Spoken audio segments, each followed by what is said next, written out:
We've already been looking at solving differential equations through this technique called separation of variables. I have one extra comment to make here where I'm officially defining that technique.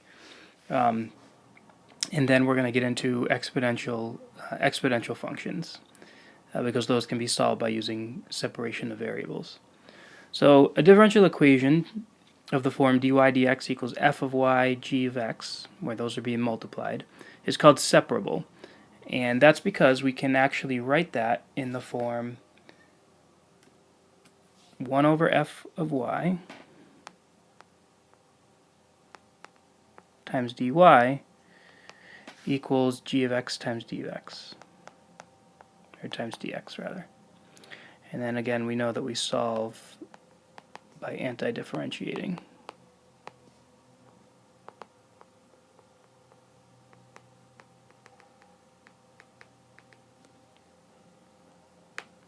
Alright, so just a quick example here. dy dx equals x squared times y squared. This is separable because I can write this as 1 over y squared dy equals x squared times dx. Right, and we're told an initial condition here, which we'll deal with in a second. But first, let's get the particular solution. So we're going to anti-differentiate both sides. Now, I'd recommend writing 1 over y squared as y to the negative 2, because that'll help you think about undoing the power rule there. So that the antiderivative of that would be negative y to the negative 1. And the antiderivative of x squared is 1/3 x cubed, and we'll put the plus c there. Now, as I said before, you can solve for the initial condition now or later. I think I'll do it now just to get it out of the way. So I'll plug in a 1. So this means that when y is 1, x is 1, so negative 1 to the negative 1 is equal to 1/3 1 cubed plus c. And so this is going to be negative 1, and that equals 1/3 plus c, which means that if you subtract a third from both sides, you get that negative 4/3 is equal to c. And so now we can continue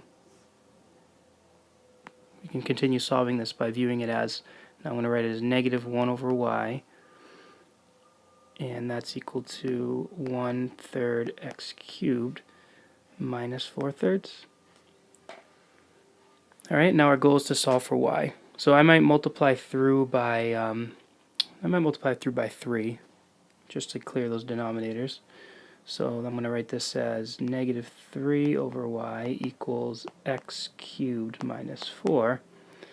And then we could cross multiply here so that I would get y times x cubed minus 4 is equal to negative 3 times 1. And that means that if I divide by x cubed minus 4, then I'll get that y equals negative 3 over x cubed minus 4. Alright, now there's one comment I need to make, which is that this answer here, that answer there, you'll notice is a discontinuity, right? It's so this is discontinuous when that denominator is 0.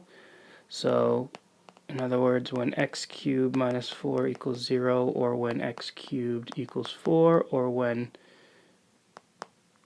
x equals the cube root of 4. When you solve a differential equation, this is a minor but I guess ultimately important point. When you solve a differential equation, you're only solving it on the part of the function in which you were given the initial value. So there's a discontinuity at the cube root of 4.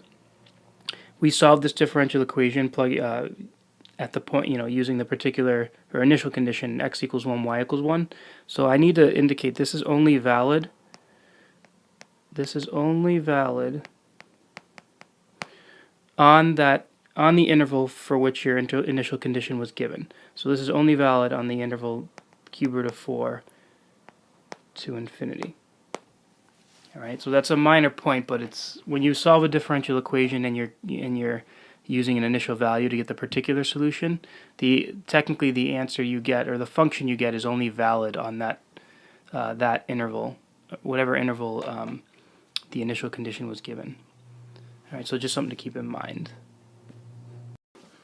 We're going to use separation of variables to answer a question that you probably explored a little bit in pre-calculus involving exponential functions, but we're going to kind of derive it from the differential equation perspective, and then we'll formalize it after a couple examples. So here we're assuming that money is deposited into a savings account and it grows according to this rule, dy dt is equal to 0.03 times y. If your initial deposit is $1,000, find an equation relating the amount of money in the bank to time. So one thing I want to point out about this differential equation is that this states in words, this means the rate at which your money, which again is y in this equation, is changing, is proportional to the amount of money you have.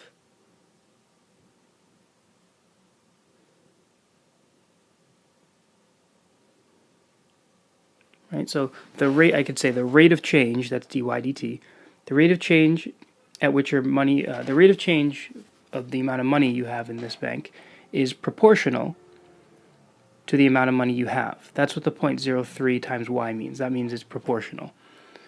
So we're going to see what happens here when we solve this differential equation. So we'll separate the variables. So I'm going to write it as dy, and I'm going to divide by y. So I'm going to write this times, or 1 over y times dy.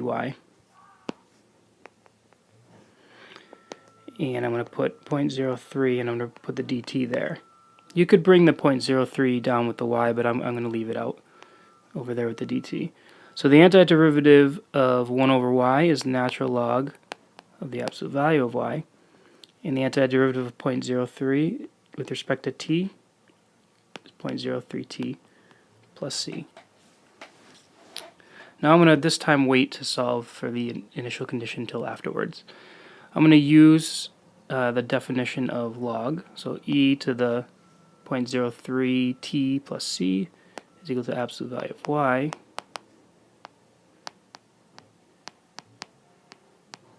And again, this is equal to e to the 0.03t times e to the c by a property of exponents. And as we've seen before, that is just a constant which is to be determined, so we're going to give it a new name, a. So now I've got absolute value of y equals a times e to the 0.03t. And not only that, the absolute value of y here equals a e to the 0.03t just means y equals plus or minus that. But the a is still yet to be determined, so we don't really need to consider the absolute value at that point. Whether it's plus or minus will be determined by our initial condition, which we should use now. Our initial condition was that the initial deposit is $1,000. So the initial deposit being $1,000 means when t is 0, y is 1,000. So that must mean that 1,000 is equal to a e to the 0.03 times 0, but e to the 0.03 times 0 is e to the 0, which is just 1. So that's a. So our differential equation, once it's solved, becomes this equation: 1,000 times e to the 0.03 t.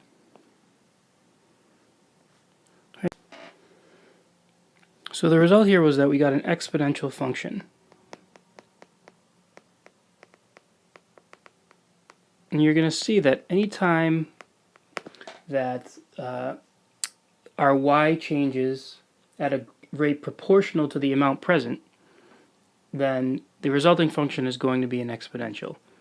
And that's exactly what's happening here, right? dy dt means the rate at which y is changing, equals 0.03 times y means is directly proportional to the amount present.